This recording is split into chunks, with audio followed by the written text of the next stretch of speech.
webinar. So thank you so much for joining us. We're very happy to have you on.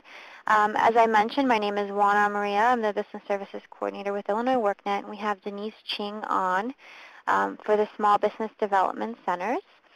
And she is actually the Center Director for ICNC, and so that's the Industrial Council of Northwest Chicago. And I did add a bio here for those of you that are interested. The live links here are, the links here are live, so if you do want to connect with us, I highly encourage you to do so either through LinkedIn or shoot us an email. We had some really great activity yesterday with the various participants. Everyone was connecting, and I think one of the best opportunities that these webinars provide are not only the content and the information that we provide throughout the different sessions, but also the opportunity for you all to collaborate with one another, especially since some of you are ahead of others in your business process, or maybe are specializing in an aspect of that process that you need help with. So I would really encourage to go ahead and share your information and your best practices with one another. So with that said, I'm going to go ahead and switch it over to Denise. Denise, are you there? I'm here. So we're going to talk about marketing today, and marketing is kind of a loaded subject because it's so broad. There's so many aspects to it, and I mean, there's people who get master's degrees in different fields of marketing, and so what we're going to do today is keep it relatively basic, kind of keep it high level so you get a general idea of the different aspects of marketing, but really focus in on when you're writing a business plan and you're looking to start your business, what would you be putting into that marketing plan? So we'll have some very basic definitions of marketing and what a marketing plan is used for. We'll look at some terms. So there's a few acronyms and terms that are kind of thrown out there in the marketing field, and so we'll just kind of identify those and define them. Then we'll look at probably the most important things in your business plan when you're doing the marketing section, and that is identifying target markets, segmenting those markets, doing an overview, doing a market overview of your industry, and then we'll also touch upon competitive analysis and then putting in your marketing strategy. The last thing we'll end with, and we won't talk a whole lot about it, but it's really there for access in the PowerPoint, there are live links for data resources. So when you're putting together a case and information about your marketing plan, you can use these online resources to substantiate the information that you're providing. So moving right along, we have what is marketing and a marketing plan. So I'll just go ahead and read it. And marketing really consists of strategies and tactics used to identify, create, and maintain satisfying relationships with customers that result in value for both the customer and the business. So really, that is marketing in a nutshell. It's all of the things that come together that create a relationship between you, the business, and your customer. So it's all those pieces that come together, and it's about creating a really great value-based relationship between the two of you. And so your marketing plan, what that entails is it has a lot of detail, which comes from a lot of research, and it's a written report. It's going to show that you understand the market that you work in, which is your industry, the target market that you're looking to sell to.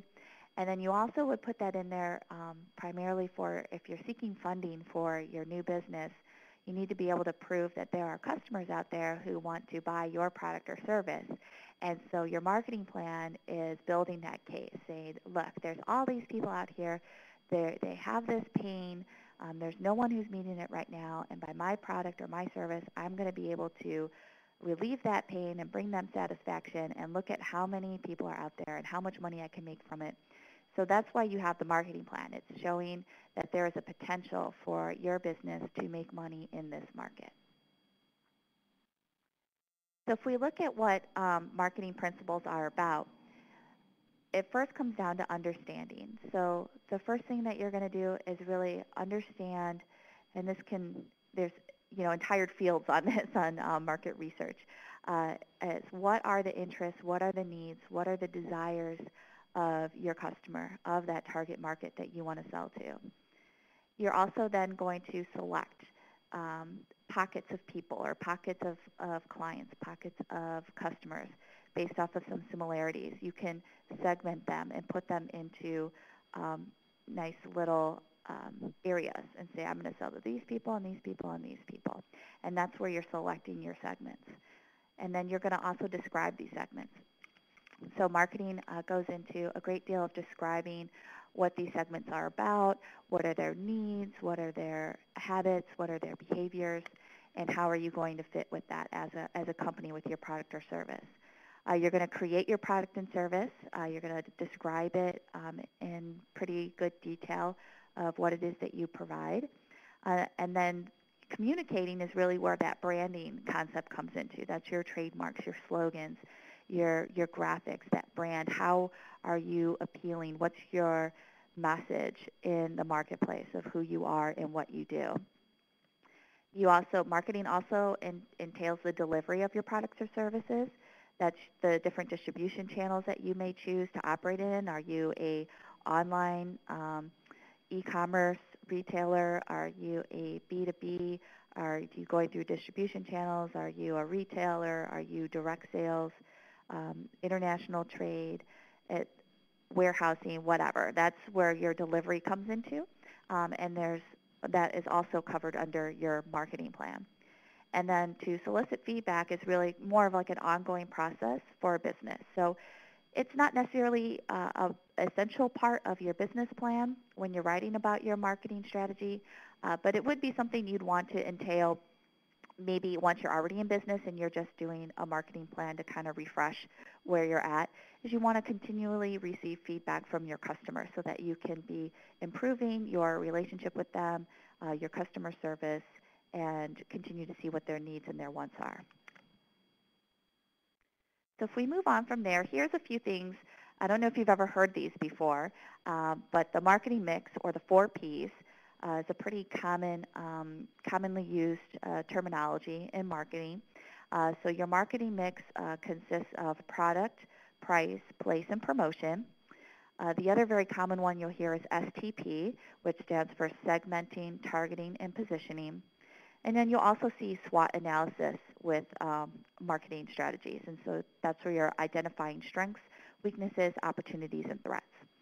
And so your marketing mix, if you look at your 4 Ps, you can even just, if you're doing a very basic marketing plan within your business plan, you do want to make sure that you talk about your product and what it is. You want to talk about your pricing and how you're going to price yourself. You want to talk about your place and where you're going to be operating your business.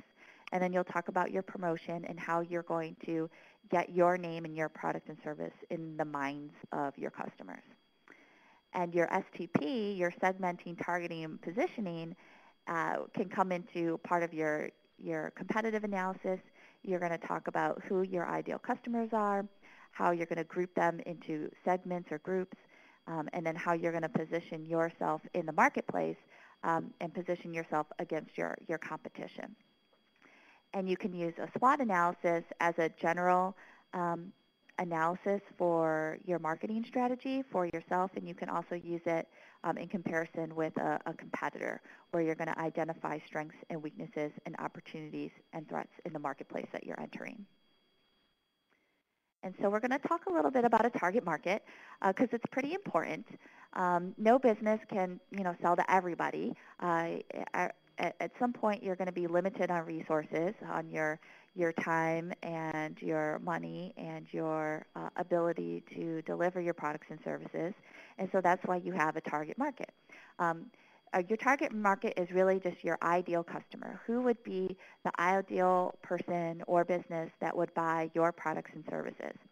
And so when you identify a target market, you want to go into quite a bit of detail.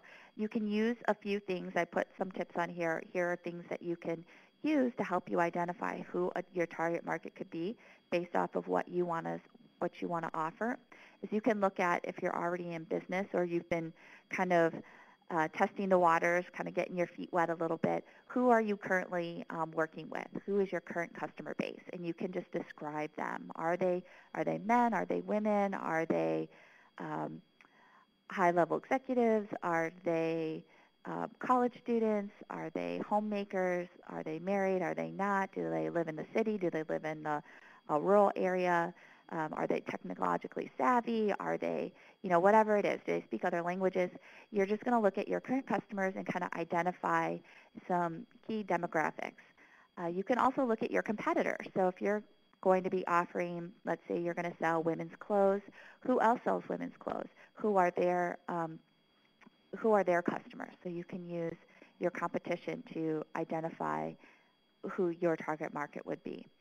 You can also analyze your products and services and say this is what they're created to help. They're out there to satisfy a particular need that a client would have. So if I was selling high-end, unique clothing, then that's part of my target market is someone who is looking for a high-end, unique clothing line. Denise, yes. Andrea has a question. She asks, what is the best way to find out the cost of your product or service?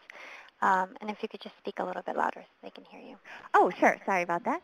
And so to find out the cost of your product or service, there's actually two types of costs. And one is a direct cost, and that is the cost that it takes to actually make or acquire your product. So if you're selling something retail, that's your wholesale price that you're buying. And then it would be any commission if you're paying a salesperson a commission. Your direct costs are costs that you have only because you have a sale. That would also be maybe credit card fees. So if you're allowing people to pay by credit card, those fees.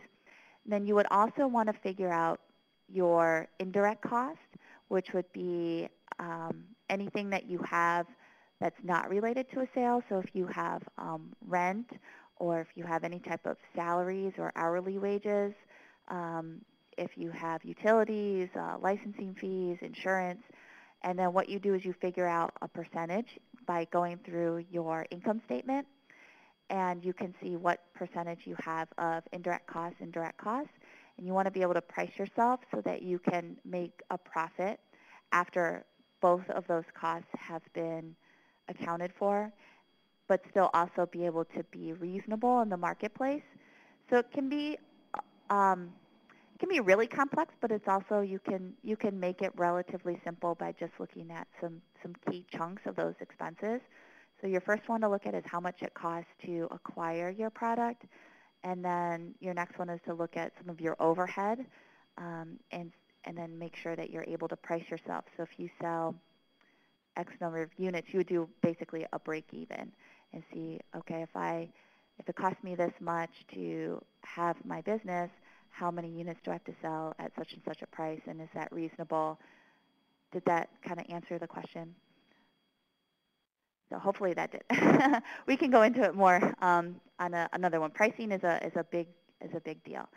So with that, in your target market, you're going to talk a lot about their psychology and why they buy, and you're going to just identify those demographics. Kind of what I mentioned before, very basic to the degree of, are they male, are they female, how old are they, where do they live, how much money do they make, what are their shopping, what are their expenditures, what's their shopping trends, do they have families, not have families, whatnot.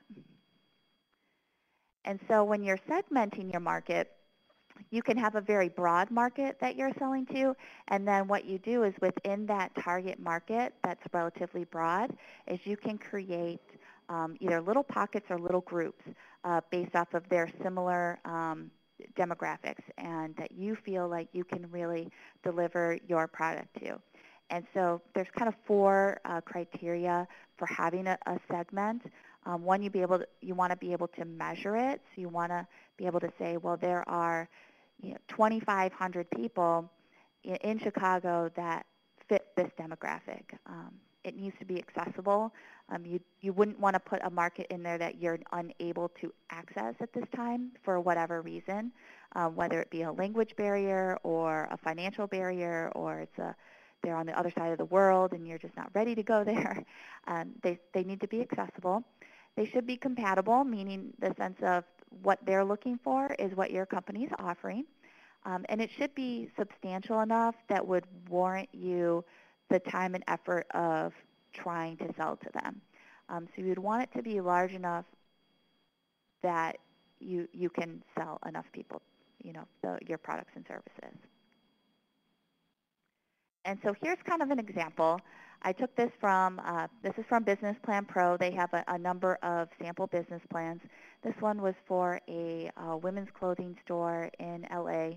And so they identified out of their target market, they had two potential customers. One is a high-income woman who's over 30 and lives in the area, and the other one was personal styling customers. And so out of their target market, women who buy high-end clothes, they said, okay, well, we have two. One who buy it themselves, and then the second one is someone who's buying it on behalf of somebody else.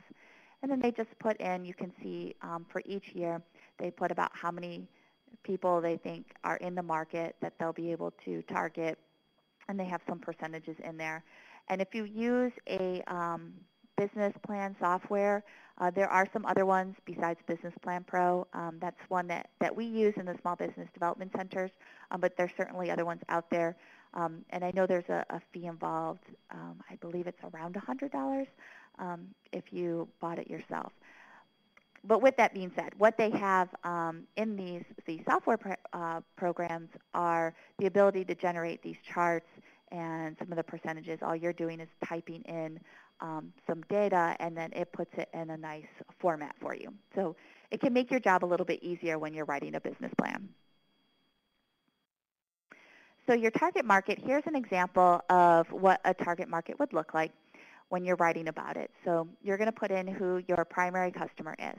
And I'm using the clothing store as an example. And again, I just took this out of a sample business plan. And it says the primary decline customer is a professional woman with a household income of over $100,000, and her main characteristics are below. And so it lists, how much she makes, how old she is, what her education level is, where she lives, what type of buying signal she has, why she likes to buy, how much she spends on clothes, where she shops, sizes, what types of clothes she buys, the types of trends that she's looking for.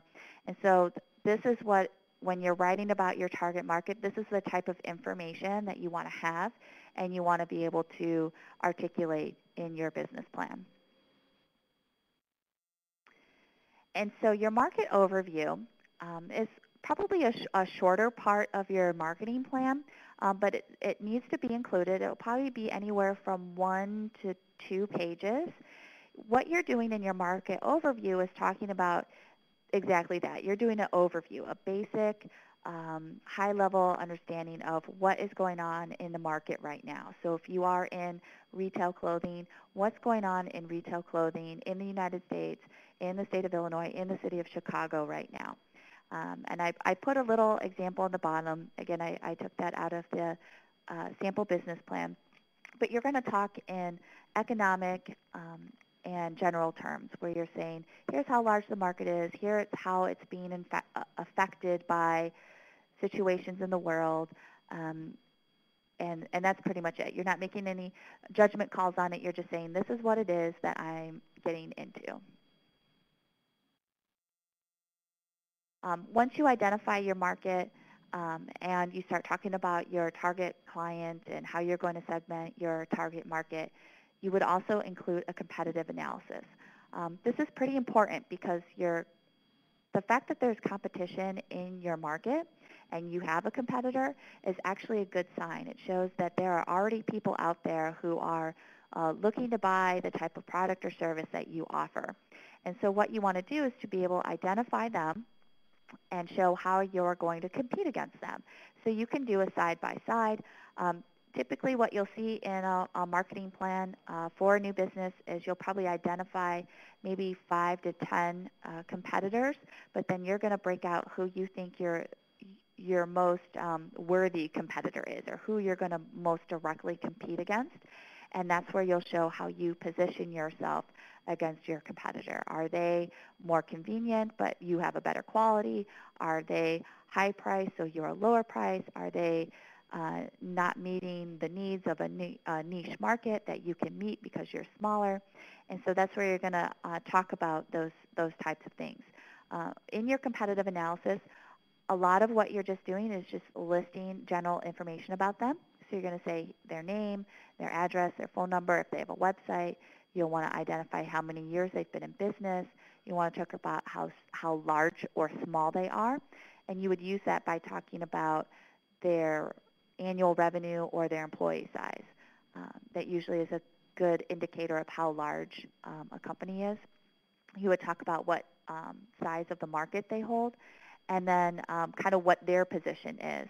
If you think of Walmart, their position is to be, very low cost bargain provider, of consumer goods, versus a Nordstrom. They're going to be more of a higher end, retail clothing store. And so their position is kind of like that value, that brand. That's how they're communicating their position in the marketplace.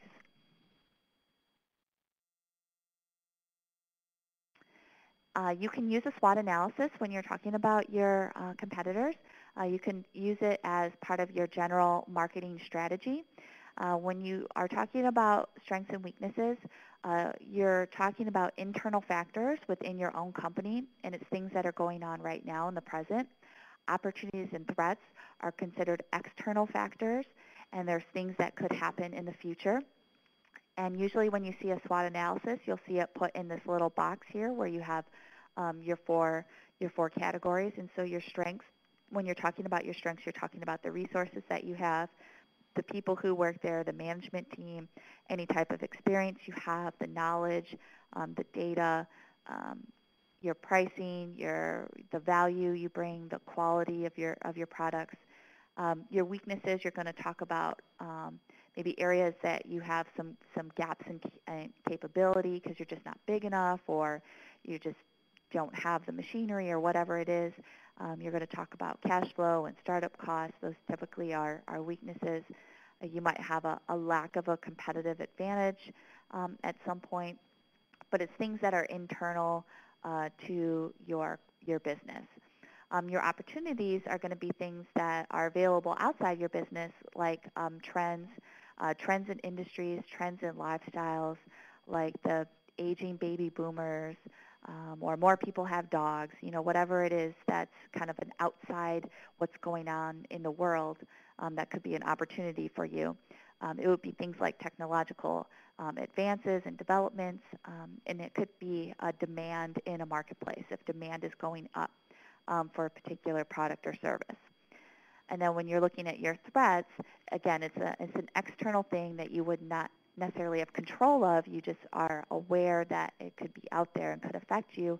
And that would be things like legislative, regulatory changes. It could be political effects. It could be competitors changing what they're doing. It could be financial and credit pressure, which a lot of people have experienced recently. And so when you're doing your SWOT analysis, those are the types of things that you would be putting in your strengths, weaknesses, opportunities, and threats. Denise, Andrea asks, should we list the benefits of our business in the competitive analysis? Yes, you can. So a lot of times when you're writing a business plan and you're writing a marketing plan, there's going to be some redundancy. You're going to feel like you're writing the same thing over and over, and that's okay. Because when somebody's reading your business plan, they're not necessarily going to read it from beginning to end. They might just read a certain section. And so it's perfectly acceptable to write about the benefits of your business in your competitive analysis. What you're going to do is you're going to write the benefits in comparison to what your competitors do. So you might just tweak it just a tad like that. So your overall marketing strategy kind of puts everything together. After identifying what the general market conditions are, you're going to talk about who your customers are and why you're going to sell to them, why it would make sense for them to buy from you. You're going to talk about your products and your services and how the benefits of your company and how they're going to meet the needs of your target market. You're going to talk about your position and how you're going to promote value. That's your branding, what do you want people to know about you. You're going to talk about your pricing and how you're going to price your products in the marketplace against your competitors for your target market. You're going to talk about how you're going to deliver your products and services to the customer.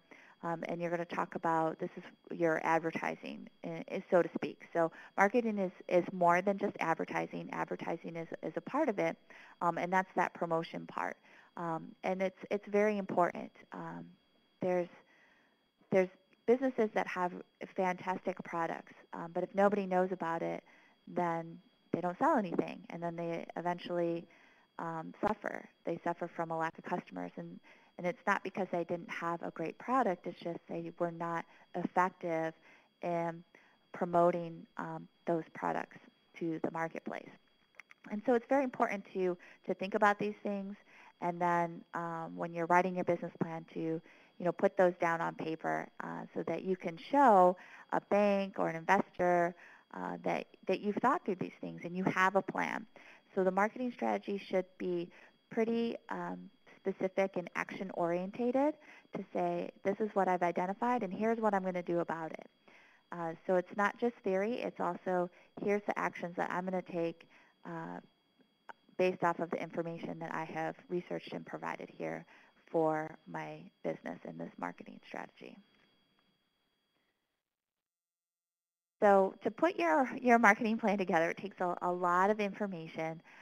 You want to cite that information. You can do it in two different ways. One is just by putting a footnote or a reference note to a statistic that you'll include in your business plan. Another one would be to do like a direct quote. So you can say, according to National Restaurant Association, and then have in quotation marks, maybe a whole paragraph on the state of restaurants and what's trendy and popular right now. But it is important to show the information you put in there, where you're getting it from, and what you consider to be important in building your case for why you're going into business. And so all of these websites here are government websites, meaning they're collecting this type of economic information.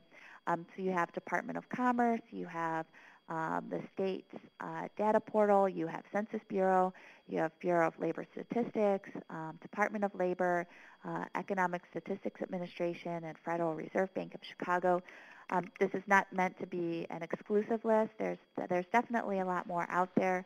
Now, some sites and associations will ask you to pay for information, and usually that's because they're working in a very specific industry and they're compiling information and putting it together in a nice, handy report. And so that's how they make their money, is they compile all this data for you. So if you want to go that route, you can. I always try to advocate for free resources because you can get very good information from these. But Census Bureau is going to be where you get all your, how many people live in a certain area, salaries are at a particular age, are male or female, by region, by country, by city, and labor statistics is going to have consumer pricing indexes and consumer expenditures. So if you want to see how much money do single women spend on clothing in a year, that's where you get that type of information. So all very good. Yeah. I just wanted to jump in because you're talking about free stuff, and many of you are familiar, but on Illinois WorkNet you also have on the business services part, so this is where you get to see all your archived webinars. We have a whole page dedicated to labor market and economic data, and so what it does is it takes all those links that Denise has, especially from the Illinois Department of Employment Security, so they're all of our state economists, and they have live real-time crystal reports. And so what it'll do is they'll give you everything from like unemployment data to the average wages within a specific region, and you could do it northwest, northeast, depends where you are in the state. So I'm going to go ahead and just paste the direct link because this is a really great way for you to use this information to make strategic decisions, data-driven decisions for your business. So it's good to know that you have it, and it's a lot easier to read than kind of going through all that on your own and digging, because nobody really truly enjoys statistics. So I put that in there. Okay, so with that, we'll open it up to some questions, and we'll just kind of take it from there. I'm going to go ahead and see if anybody, I'm going to put the floor request mode on for those of you on the phone. Putting together a business plan, you want to have, to the extent that you're able, the most current information. I've seen a number of business plans where they're citing data from like 2002 when there's been updates since then. And so you want to use the most current data that you can because it shows the relevancy.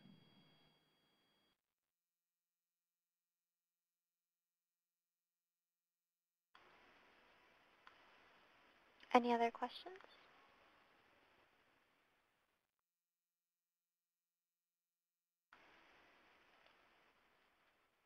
Alrighty, so it seems like there are no further questions. I just want to go ahead and ask you to fill out your polling pods, let us know what other information you'd be interested in hearing about, and rate the webinar, as well as share your best practices if you have them. I will go ahead and send a follow-up email to everyone that participated to let them know where the information is located on the portal so that they can access the archived webinar. And so with that said, I really want you to enjoy your weekend, and I thank you for joining us. Thank you, Thank you, everybody. everyone. Have a good weekend.